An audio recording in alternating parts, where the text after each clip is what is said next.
Бүгін чындыгында біз мұсылмандар кетмен сұрап керсе бербей қалдық.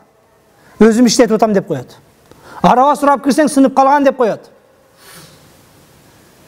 Кәде уйларын башқасын жүйіменен қойы береді. Өзінше умный, ақылдың бар ошанды. Бірдеме десең, бошанып кетіптір дейді. Бүгін сен қошнаңды, бұдайын дейлеген қошнаңды барып, бошанып кетті, чешініп кетті деп алдашың мүмкін. Бірақ ертең жаратқан Аллах Тағаланы қантесін. Бүгін сен ешкім көрбей қалды, білбей қалды деп кәбір нәрсені қымтып, алдап қойышың, алып қойышың мүмкін. Бүгін кәде сен шүстірілік қылып, башқа қылып, біліп тұрсаңа білмеміш қалып, білбейім, қаяғы сен ikкен деп қошнағың жеріне өтіп кетішің мүмкін. Бірақ ертең Аллах Тағала әділетті соттың астында жоғы оғыр туғандар. Біз бүгін мұсылмандар келгіле мол 2022 жылқы Рамазандан өзгөчө бір сабақ алып шығалычы, оңалып шығалычы, өзгөріп шығалычы. Чынығы мұсылманша ойланмай, ой жүгіртелічі. Орысша айтканда выключайте мозги. Кәллән іште ойған оле, бұл ибадат менен, намаз менен жетпеген нәрселер бар. Бүгін кәде өзінчеле умный шустрый болы өрбейлі. Біз кәде өзімізге оқшаған бір досымызды, бір туғанды қошнаны алдап, жеп болсам кәде сен айлық мен таныш болып, шустрыйлық қылып біреуін ақын алып қойышың мүмкін. Біреуін ертең әділетті соттың астында. Ал-қасасу минал хақ, өч алу бұл ақиқаттан. Ертең еч бір әділет таразасы. Ал жерде пара өтпейді, ал жерде таныш өтпейді, ал жерде атаң чоң болса, атаң чиновник болса, жаллават сенікі деген сөз емес. Ал жерде атаңның мансауы менен, атаңның авторитеті менен мәселе шешпейсің. Ал жерде бүгін қолыңдағы мансауың менен біреудің үйін, жерін тартып алып отқан болсаң, ал жерде ал мансауың іш бермей қалады. Аллах Тағала кереметті Құр'анда «Әл-яум ла янфаул малу ва ла банун». Бүгін балаң, байлығың, ақчаң, мандатың пайдасы тибей қалады.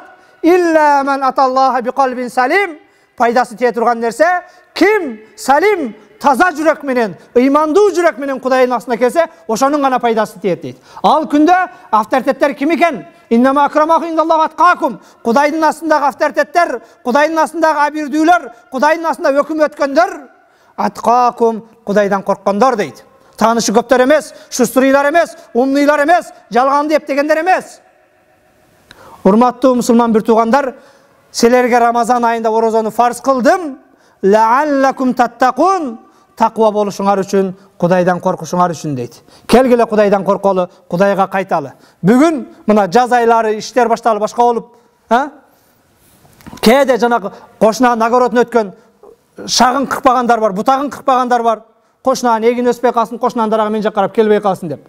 Мына ошол пескоблок қылып қойғансың бұ, забор тартып қойғансың бұ, ошонан бұл жаққа сенікі да қошынаныкы да өтпеш керек. Кәде бүгін біз мұсылманша ой жүгіртелбей, қошына менен қандай мамиледе болуш керек екенін білбей қалдық. Ахмад ибн Хамбалдан келіп бір аял, о имам, қошынауыз очоғына от жағат, морысынан шыққан түтіннің жарығынан пайдаланып біз жүн тұтауыз. Қайсыл чырақтан? Мамлекеттің светін промой улаған жоқ, башқа қан жоқ, қырқып қойған жоқ, столбадан тартқан жоқ. Қошына өзі үйіне от жаққан, пешкасынан шыққан түтіннің, жалындың чырағынан пайдаланып кешесі жүн тұтауыз. Ошонан пайдаланған бізге адал емес пе дейді. Сұравастан қошынан жарығынан пайдаланауыз. Ал жарық, сен сұрасаң, сұравасаң шығып атқан жарық. Ахмад ибн Хамбал сұрауысын жоғын беріп жөнеткеннен кейін, бұл аялдың тұқымынан мықтылар шығады, жақшылар шығады дейді. Арадан жылдар өтіп, имам Ғаззалинің ұстазы Жуайни мына ошол аялдың чебересі болып шығады. Ал имам Ғаззали күніне 2-ден кітеп жазған кіші. Дүниені кітепке толтырып берген. Ошонун ұстазы жана қошнанын түтінінен пайдалансақ болауы деген аялдың небересі екен. Бүгін кәде біздің қоғамшылықта кәде жетекшілерге башқаларға не қылауыз? Арызданауыз.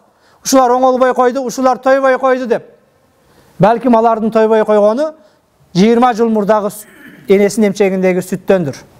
Бәлкім алардың тойбой атқаны 30 жыл мұрдағы совет дәуіріндегі атасын ап келген айлығының себебінендір. Hazreti İmam Abu Hanifa aябай чечен так сүйлөйт экен. Аябай сөзгө чечен такылдап şu автоматтай сүйлөгөн киши болгон экен. 80ге чыгып карып калган кезинде сүйлөп атып, дудаланып, сөзүн таппай кээде тердеп кетет экен. Шагирттери, устаз, карылыкка моюн сундуңузбу? Сиз мындай эмес элеңиз. Сиз аябай так даана сүйлөйт элеңиз. Бүгүн сизге эмне болду десе, Hazreti İmam Abu Hanifa карылык эмес. Жаш кезимде апам камыр кылып атып, кошун аялдын колуна кармата койгон экен. Ыйлап жүгөрсөм, кошун аял сооротом деп эмчегине бир салган экен. Ошол учурда атам келип калып, кошун аялдын көкүрөгүнө мени тартып алган экен. Кандай тамак жеп, кайсыл тамактан пайда болгон сүттү эмди менин балам деп. Ошондо кошун аялды бир-эки жолу эмип жүгөргөн экенмин. Бир-эки тамчы ошол кошун аялдын сүтү кирип кеткен экен. Ошол сүттүн кесепети балдар деп 80 жылдан кийин Абу Ханифа айтып атат.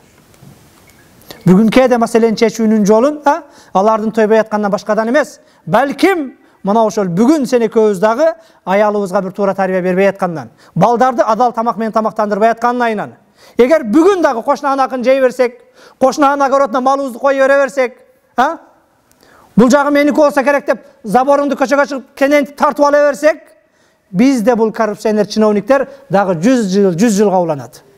Эгер бизде бүгүн мына ошол урдабаган, коррупция кылган чиновниктер келсин дей турган болсок, анда бүгүн кошунанын башканын акысынан урдаганды бизде токтотушубуз керек. Тилекке каршы кээде коррупция чиновниктерде башкаларда дейбиз, бирок эл оңолбойун, эл баш жоңолбойт деген сөз бар. Балким мына ошол ордуна барсак сиз экөөбүз да койбойбуз. Сиз экөөбүз бүгүн шарият боюнча малыңды талаага башкага айдап баратканда оозуна жанакындай торбо салып алып барыш керек. Жолдо баратып ал ар кимдин чөбүн жебеш керек. Ар кимдин үлүшүн жердин башында бир токтобош керек, башын ылдый кылбаш керек. Ал бирөөнүн акысы ал сүттөн пайда болгон айранды башкан сен балдарыңа ичиресиң. Тилекке каршы бизде баардыгы умный, бошонуп кеттир, бошораак кагып коюптун, башка кылыппын дейт. Бүгүн кошунаңды башканы алдашың мүмкүн, бирок эртең Аллах Тааланын астында абалы оор. Урматтуу жамаат, кошуналар маселесине токтолгонум. Шариятыбызда кошунаңдан сурабай үйүңдү сата албайсың. Оң жагыңда бир кошунаң бар, сол жагыңда бир кошунаң бар. Үчүнчү кошунага үйүңдү сатып берсең, оң жагыңдагы кошуна сотко арыз жазса, шарият өкүмүнөн кайра алып койгонго акысы бар. Анткени сен биринчи кирип оң жактагы кошунага суранасың, алсаң сеники, албасаң башкага сатайын деп. Албаса андан кийин башкага сатсаң болот. Эгер алам деп турган болсо башкага сатканга акың жок. Шарият кайра алып берип коет. Кээде үй саганда башкада кошунаңдан сурайсың, эки этаж сала берейинби, көлөкөсү сизге зыян эмеспи деп. Эгер уруксат бербесе эки этаж салганга акың жок. Үй салып атканда шарият боюнча терезеңди кошунаңдан сурап коесуң, сиз жака терезе кое берейинби деп. Эгер жок десе ал жагын глухой кылып кирпич менен урушуң керек. Кээде мына жаз айлары бүгүн терек бутап, тал бутап атабыз. Кошунаңа эскертмейинче теректин башына чыкканга акың жок. Кошунанын аялы сыртта жалаңбаш жүргөндүр, башка кандыр, кир жууп аткандыр, жеңин түрүп алып.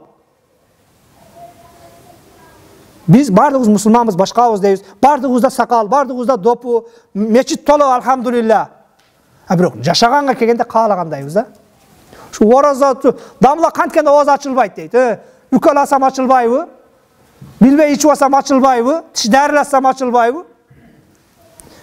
Сенин ичкенден, жегенден тыйылып, бирок нар жактагы былык иштериң менен кылган орозоң Аллах Таалага керек эмес.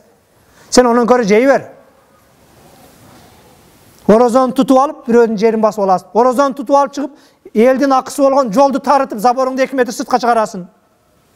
Таза эле бир аравандыктардай бир дыйкан болуп кеткенсип.